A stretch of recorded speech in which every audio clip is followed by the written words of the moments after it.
Movies often blur the lines between right and wrong. Movies often blur the lines between right and wrong. But real life requires us to understand right and wrong.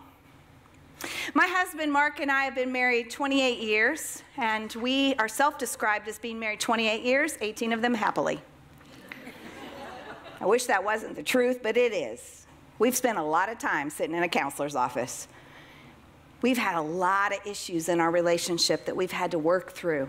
A lot of places where we needed to grow up. A lot of baggage that we needed to work through. And I will never forget, during one of our really difficult seasons, I ended up watching the movie, The Bridges Over Madison County. Some of you have seen that movie. If you haven't seen that movie, let me tell you about it. It's a woman who's very, very unhappy in the marriage that she has. She has a husband that's not very attentive to her and not very loving to her. And he takes their children away, I think, to a fair for the week.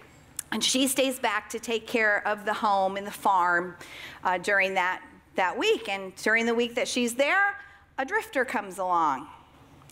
Who plays the drifter? Who is it?